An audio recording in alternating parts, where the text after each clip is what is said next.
Hello दोस्तों, क्या हाल चाल। आशा करता हूँ आप लोग बढ़िया होंगे। खेती गुरु के इस बेहतरीन प्लेटफॉर्म पर आपका स्वागत है।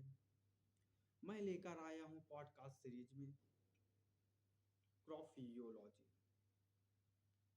सस्य आकार की या फसल आकार की होती क्या है, क्रॉप फिजियोलॉजी के फायदे क्या होते हैं इसके पढ़ने के, आखिर क्रॉप फिजियोलॉजी कहलाते क्या है, एवं यह पादप रोगों के प्रति किस प्रकार से लाभप्रद होती है। यह सभी जानकारियाँ आज आपको मिलेंगी। तो बात करते हैं क्रॉप फिजियोलॉजी की।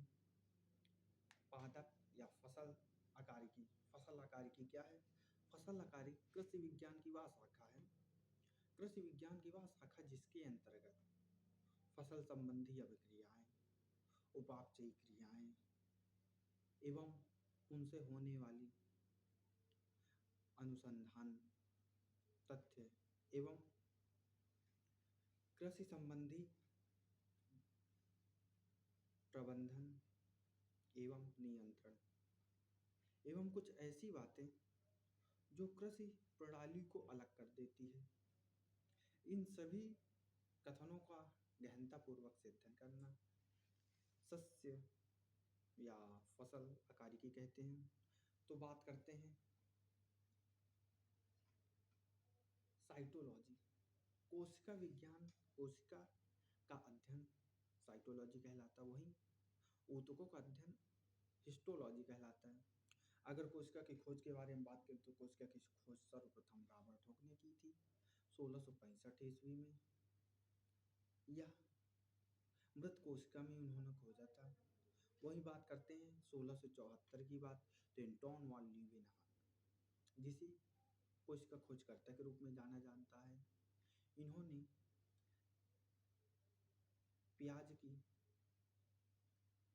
पतली परत जिसे हम प्लाज्मा या आवरण कहते हैं, प्याज आवरण, उस पे जीवित कोशिका की खोज की।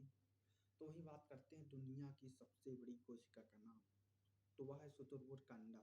वहीं अगर सबसे छोटी कोशिका का नाम पूछ लिया जाए तो पीपीएलओ। तो अब बात करते हैं कोशिका सिद्धांत की। स्लाइडन एवं स्वान द्वारा यह कोशिका सिद्धांत 1839 ईस्वी में दिया गया था। अगर इनके अनुसार बात करें तो कोशिका जीवन की वह मूल इकाई है जिसके द्वारा सभी जीव बने होते हैं। अब बात करते हैं रूडोल्फ विर्चो की, आखिर इनका क्या योगदान है। रूडोल्फ विर्चो ने कहा था ओमनी सेल्यूला ई सेल्यूला, अर्थात नई कोशिकाओं का निर्माण पुरानी कोशिकाओं से होता है। उसी के साथ साथ बात करते हैं कुछ खोजकर्ता की। फोटाना, जिन्होंने न्यूक्लियोलस की खोज की। अगर रफ एंडोप्लाज्मिक रेटिकुलम की बात करें तो पोर्टर ने खोज की। वहीं गाल्जी बॉडी की बात करें तो कैमिलो गाल्जी ने खोज की। वहीं लाइसोजाइम की बात करें तो ड्यूडोलो ने खोज की। जिन खोजकर्ताओं का मैं नाम ले रहा हूँ वह कंपटीशन एवं सेमेस्टर लेवल पे बहुत इम्पॉर्टेंट है, तो इसे गौर से सुनिएगा। अब बात करते हैं आखिर प्रो और यूकैरियोटिक कोशिकाओं में अंतर क्या होता है। तो हमें पहले से ही कक्षा 9 में बताया गया था, प्रोकैरियोटिक मतलब बिना केंद्रक वाला है, यूकैरियोटिक मतलब जिसपे ससीम केंद्र की सुसज्जित रूप से केंद्रक पाया जाता है, उसे यूकैरियोटिक कोशिका कहते हैं। तो बात करते हैं प्रोकैरियोटिक में क्या आया। ब्लू ग्रीन एल्गी, नील हरित शैवाल प्रोकैरियोटिक कोशिका में आते हैं। इसी के साथ साथ बैक्टीरिया हो गए। यूकैरियोटिक की बात करें तो प्लांट सेल हो गया, फंगस हो गया, एनिमल सेल हो गया, जो भी हमें जीव के रूप में दिखे वो यूकैरियोटिक कोशिका में आता है। तो अब बात करते हैं प्रो और यू में अंतर क्या होता है। प्रो की बात करें तो इसमें न्यूक्लियस अर्थात केंद्रक और केंद्रक आवरण उपस्थित नहीं होते प्रोकैरियोटिक में, इसी के विपरीत यूकैरियोटिक में उपस्थित होते हैं। वहीं अगर झिल्ली में कोशिकांगों की बात की जाए तो यह प्रो में उपस्थित नहीं होता, यू में उपस्थित होता है। अगर कोशिका विभाजन की बात की जाए तो प्रोकैरियोटिक कोशिका में एकल कोशिका विभाजन होता है, वहीं यूकैरियोटिक कोशिका में अधिक गुणसूत्र के द्वारा बहुकोशिका विभाजन होता है। कोशिका विभाजन की बात करें तो प्रोकैरियोटिक में मुकुलन विखंडन विधि द्वारा कोशिका विभाजित होती है। और यूकैरियोटिक कोशिका के बारे में बात करें तो माइटोसिस मियोसिस अर्थात समसूत्री विभाजन एवं अर्धसूत्री विभाजन द्वारा कोशिका विभाजन होता है। तो समसूत्री विभाजन द्वारा कोशिका विभाजन तब होता है जब प्लांट या एनिमल सेल अपने को ग्रोथ करे, अपने आकार को बढ़ाए। आकार को बढ़ाने के लिए समसूत्री विभाजन का उपयोग करता है, वहीं पीढ़ी को बढ़ाने के लिए अर्धसूत्री विभाजन का प्रयोग करता है। तो अब बात करते हैं कोशिका में उपस्थित प्लाज्मा मेम्ब्रेन, प्लाज्मा झिल्ली की। आखिर प्लाज्मा झिल्ली क्या है? प्लाज्मा झिल्ली की बात करें तो यह जैविक झिल्ली है। जैविक का मतलब बायोटिक, बायोलॉजिकल, कोशिकाओं से बनी होती है झिल्ली, जो कोशिका की सामग्री, जो कोशिकांगों को उसके बाहरी परिवेश, बाहरी कंडीशन से अलग रखती है। तो बात करते हैं आखिर प्लाज्मा झिल्ली में क्या खासियत है। तो प्लाज्मा झिल्ली सबसे पहले पतली दीवार होती है, लोचदार होती है एवं अर्धपारगम्य होती है। अगर इसके निर्माण की बात करें तो प्रोटीन एवं लिपिड से बनी होती है। वहीं अगर कोशिका में इसके महत्व की बात करें तो वह एक जैविक घटक है। प्लाज्मा मेम्ब्रेन एक जैविक घटक है जिसके द्वारा सेल प्रोसेस, कोशिका प्रक्रिया चालू रहती है। तो यहाँ बात करते हैं कोशिका भित्ति की। आखिर कोशिका भित्ति होती क्या है? तो कोशिका भित्ति के बारे में बात करें तो कोशिका भित्ति प्लाज्मा झिल्ली के ठीक बाहर स्थित होती है, जो कोशिका को संरचना प्रदान करती है। वहीं अगर इसके खासियत की बात करें, आखिर क्या खास है कोशिका भित्ति में, तो यह लचीलापन होता है कुछ कोशिकाओं में।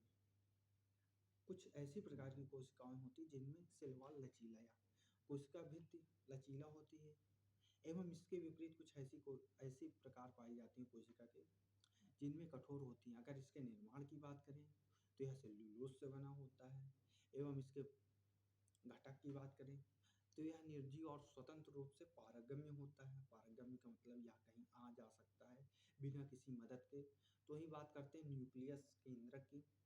तो सबसे पहले याद रखिए केंद्रक की खोज रॉबर्ट ब्राउन ने किया था। अब बात करते हैं आखिर केंद्रक है क्या। केंद्रक वह अंग है, केंद्रक वह अंग है जो पूरे कोशिका में होने वाली घटना, चाहे वह कार्य हो चाहे वह प्रक्रिया हो, सबको नियंत्रित करता है। यह यूकैरियोटिक कोशिकाओं में पाया जाता है। इसमें आनुवंशिक सामग्री डीएनए, आरएनए जैसी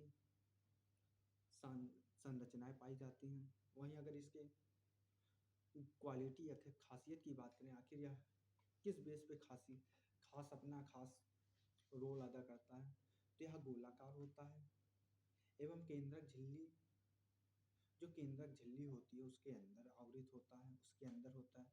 वही बात किया जाए केंद्रक झिल्ली को न्यूक्लियस प्लाज्मा कहते हैं।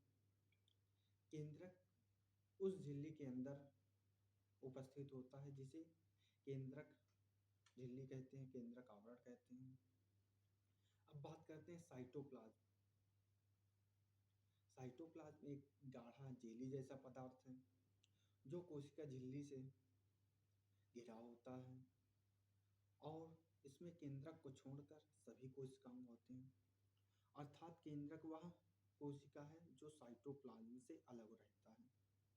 अगर साइटोप्लाज्म के गुण की बात करें तो यह मुख्यतः लवण, प्रोटीन और पानी से बना होता है, और इसका जलीय द्रव्य को साइटोसोल कहते हैं। साइटो मतलब कोशिका, सोल मतलब द्रव। वही बात करते हैं कोशिकांग। हमारे शरीर में या हमारे कोशिका में किस प्रकार के कोशिकाएं पाए जाते हैं, तो बात करते हैं गोल्जी काय। आखिर गोल्जी काय क्या है? गोल्जी बॉडी, जिसका मैंने पहले ही जिक्र कर दिया था, इसकी खोज को कैमिलो गोल्जी ने किया था। तो वही बात करते हैं गोल्जी काय की। तो यह यूकैरियोटिक कोशिकाओं से मिलकर बना होता है। कोशिका में यह द्रव में पाए जाने वाला, इसके संरचना की बात करें तो यह द्रव में पाए जाने मुड़े हुए झिल्ली एवं पुटिकाओं के एक जटिल संरचना होती है। संरचना की बात करें तो मुड़े हुए झिल्लियों एवं पुटिकाओं से मिलकर जो संरचना बनती है उसे गोल्जी काय कहते हैं। आखिर इसके फायदे क्या हैं, कार्य क्या है?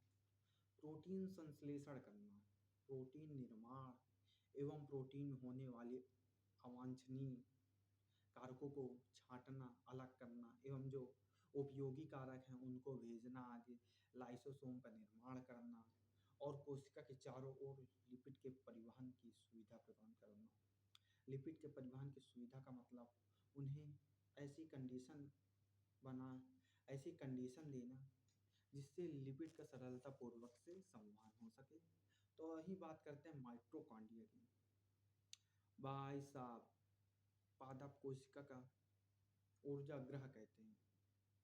माइटोकॉन्ड्रिया की बात करें तो यह एक झिल्लीबद्ध संरचना है जो रोड के आकार की होती है। रोड के आकार का मतलब, इसके आकार की बात करें तो सेम टू सेम रोड के आकार की, इधर उधर मुड़ी रहती है। वही कायिक कोशिकांग, यह कायिक कोशिकांग होने पर भी इसके पास खुद का डीएनए होता है। यूकैरियोटिक कोशिकाओं के लिए रासायनिक ऊर्जा के रूप में कार्य करता है। इसी के साथ साथ इसमें आनुवंशिक पदार्थ पाया जाता है। यूकैरियोटिक कोशिकाओं में जैव रासायनिक प्रतिक्रियाओं को शक्ति प्रदान करने के लिए एटीपी, जिसे कोशिका की ऊर्जा मुद्रा कहते हैं, उसका निर्माण करता है, जो कोशिकीय श्वसन और भंडार केंद्रों